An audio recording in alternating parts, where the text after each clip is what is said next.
If this becomes a Christian nation, Japan can become a great missionary sending nation because they have money, they have the technology, they have the education, they have the self-discipline, they have the organizational structure to really impact Asia Pacific, to impact the world. And so we just ask that people would not forget Japan and that they would pray for this nation, that they would pray for open doors, that they would pray that that revival, that we would get to experience that revival in our generation.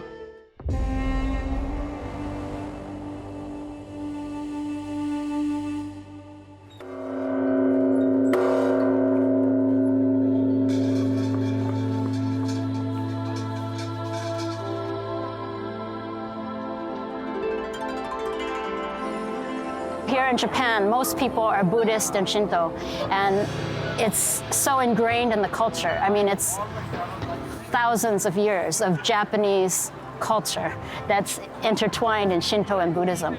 So for somebody to become a Christian, it's like telling them, okay, if you join my religion, you can't celebrate Christmas and 4th of July and Thanksgiving anymore because that's against our religion. So you can see what a big hurdle it is for them to become a Christian, because it's almost like so much of their culture is tied into so much of the religion and the traditions.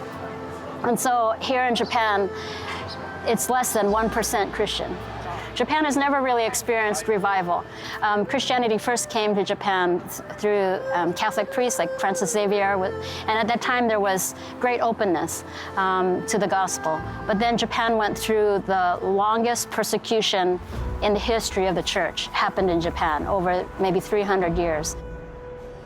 Toyotomi Hideyoshi expelled the Catholic priests in 1596, and Tokugawa Ieyasu banned Catholicism in 1612, and then it was the Christian or Catholicism was banned until 1873. So it's a long time, you know. People were nailed to the crosses, a very, very hard persecution in Japan. So that has affected, even when Japan opened up, that has still affected, I think, Japanese people today because they still remember that part of their history. So they're still maybe a little bit cautious, or it's an outside religion, it's not Japanese, and there's some shame involved maybe in becoming a Christian.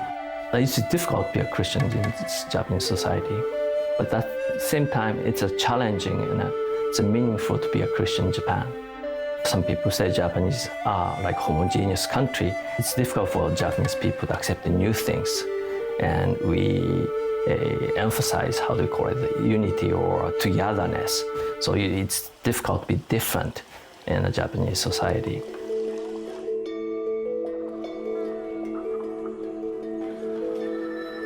Here in Japan, it's less than 1% Christian. That means many, many people, especially outside of Tokyo and the bigger cities, they have never met one Christian. They don't have a church in their town.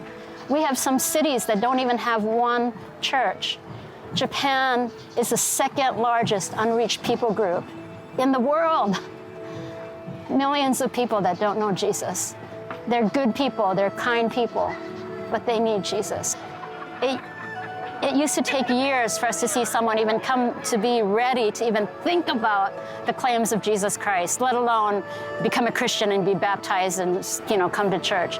And I think especially maybe after the tsunami and the big earthquake that happened in 2011, we've been seeing people's hearts open up quicker, and sometimes in a year, sometimes in 6 months, sometimes in 3 months, sometimes in a month.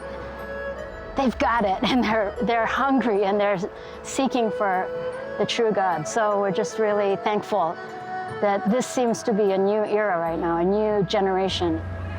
If this becomes a Christian nation, Japan can become a great missionary sending nation because they have money, they have the technology, they have the education, they have the self-discipline, they have the organizational structure to really impact Asia Pacific, to impact the world. And so we just ask that people would not forget Japan and that they would pray for this nation, that they would pray for open doors, that they would pray that that revival, that we would get to experience that revival in our generation.